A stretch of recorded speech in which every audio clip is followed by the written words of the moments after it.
আবারও ছোট্ট একটা মিনি ব্লগ নিয়ে আমি হাজির হলাম, যেখানে আজকে সকালবেলা খুব ভালো একটা ব্রেকফাস্ট খেয়ে আমি চলে গেছিলাম কলেজে। কলেজের কিছু কাজ সেরে আমি বাড়ি এসে করে নিচ্ছিলাম রান্না। চলো আজকের দিনটি শেয়ার করা যাক। সকালবেলা আমার একটু ঠান্ডা লেগে গেছিলো বলে আমি গরম জলে মধু দিয়ে খেয়ে নিচ্ছিলাম। তারপর আমি একটু রিলিফ পেলাম। তো বাইরে গিয়ে দেখি ওয়েদারটা আজকে একদমই রোদ ওঠেনি, খুব সুন্দর ওয়েদার। আর গরমকালে এরকম ওয়েদার তো খুব কমই পাওয়া যায়। ঘর থেকে চাল নিয়ে পাখিগুলোকে চাল দিতে গেলাম, তখন দেখলাম একটু রোদ উঠেছে আর পাখিগুলো সব চলে এসেছে খাবার খেতে। এবার আমাদের চলো খাওয়ার ব্যবস্থা করা যাক। তো মাকে আমি আলু আর লঙ্কা দিয়ে এলাম, মা করে নেবে পরোটা আর তরকারি। ততক্ষণে আমি ঘরে এসে লাল চা বিস্কুট দিয়ে খেয়ে নিচ্ছিলাম আর জানলা দিয়ে বাইরের ওয়েদারটা দেখছিলাম। অনেক দিন পর এরকম মেঘলা মেঘলা আকাশ ছিল বাইরে। তারপর রান্নাঘরে গিয়ে দেখি মা গরম গরম ঘি দিয়ে পরোটা ভাজছে, যেটা আমার খেতে তো খুবই ভালো লাগে। তখন তো পরোটার গন্ধে পুরো ঘর ভরে গেছে আর আমার তো খুব খিদে পেয়ে গেছে। কিছুক্ষণ অপেক্ষা করার পর মা দেখলাম ঘরে এসে দিয়ে গেল পরোটা আর আলুর তরকারি। বেশ অনেক দিন পর আমার প্রিয় খাবার খেয়ে আমার তো খুবই মজা লাগছে। তাড়াতাড়ি করে আমি খেয়ে নিচ্ছিলাম পরোটা আর আলুর তরকারি, কারণ পরোটা তো ঠান্ডা হয়ে গেলে আর ভালো লাগে না, না?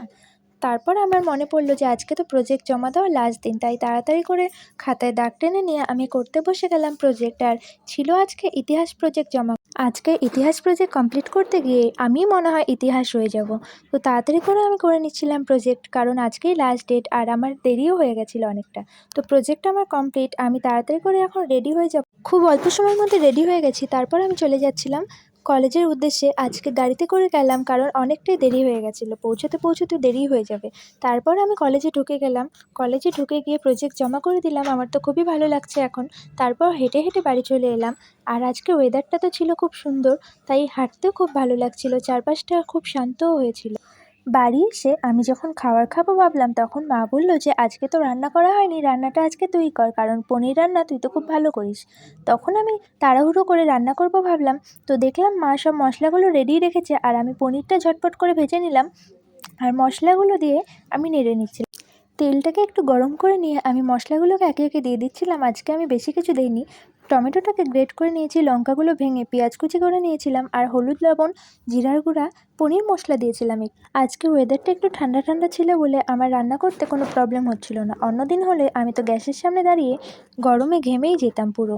আজকেও ঘামছি, অল্প ঘামছি, তারপর আমি রান্না করে নিচ্ছিলাম। আর এত গরমে মায়েরা যে রান্না করে তাদের তো স্যালুট জানাতেই হবে। গ্যাসটাকে একটু কমিয়ে আমি পনির ভাজাগুলোকে দিয়ে দিচ্ছিলাম আর আলু আগে থেকে হালকা ভেজে রেখেছিলাম, ওগুলো দিয়ে একটু নাড়াচাড়া করে নেব। আর রান্না করতে করতে ভাজা পনির একটু তো খেয়ে নিতে হয়। তোমরা কে কে খাও আমাকে কমেন্টে জানিও। রান্না করতে করতে আমি তো খেয়ে নিই পনির ভাজা থাকলে। তারপর আমি পনিরটাকে একটু কষিয়ে নিয়ে আজকে রান্নাটা করে নিচ্ছিলাম। আর গরমে তো খুব ঘেমে যাচ্ছিলাম। রান্নাটা মোটামুটি হয়ে এলো, এখন নামিয়ে নেব। এখন শুধু খাওয়ার অপেক্ষা। বেশ কিছুক্ষণ রান্নাটা এবার দমে বসিয়ে রাখবো। বেশ কিছুক্ষণ পর আমার রান্নাটা এরকম হলো দেখতে। একটু তেলটা বেশিই দিয়েছি আর খেতে তো খুবই টেস্ট হয়েছিল। আজকে আমি খেয়ে নিচ্ছিলাম ডাল, লেবু আর ডিমের অমলেট আর ওই পনিরটা দিয়ে।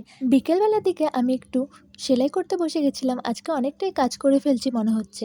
তো একটা কুর্তি সেলাই করে নিচ্ছিলাম তাড়াতাড়ি করে। আমি খুব একটা ভালো সেলাই পারি না, তাও চেষ্টা করছিলাম করার। তারপর খিদে পেয়ে গেছিলো, আমি খেয়ে নিচ্ছিলাম একটা ব্রিটানিয়া কেক। আর ব্রিটানিয়া কেক খেয়ে নিয়ে সন্ধেবেলা আবারও চা বিস্কুট খেয়ে নিলাম। আর ডিনারে ছিল ডাল সেদ্ধ ভাত। আজকের মতো টাটা।